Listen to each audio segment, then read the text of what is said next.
Have you ever wondered, who was the man who stood against Darwin's theory of evolution, yet rose to become one of the most respected scientists of his time?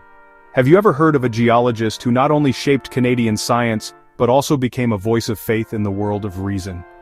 Today on Infinosphere, we dive into the life and legacy of Sir John William Dawson, a man of science, faith, and leadership.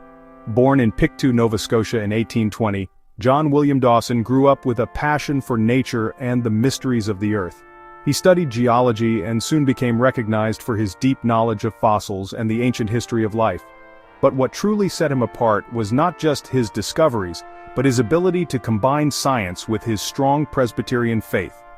Dawson became the first principal of McGill University, transforming it into one of Canada's leading centers of education and research. His influence reached far beyond Canada.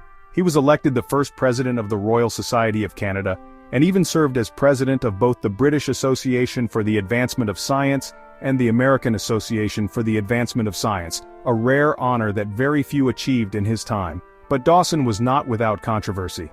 At a time when Charles Darwin's Origin of Species shook the world, Dawson stood firmly against the theory of evolution. He argued instead for a creationist view, blending his geological expertise with his Christian beliefs.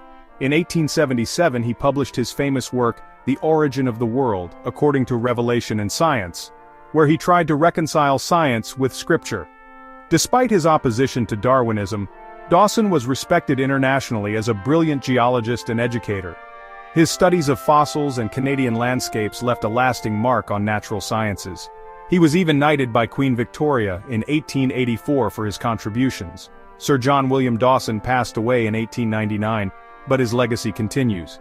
He represents a fascinating figure, a man who stood at the crossroads of science and faith, progress and tradition.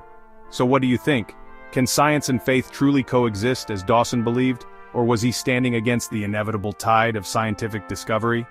Let us know in the comments, and don't forget to subscribe to Infinosphere for more stories of history's great thinkers.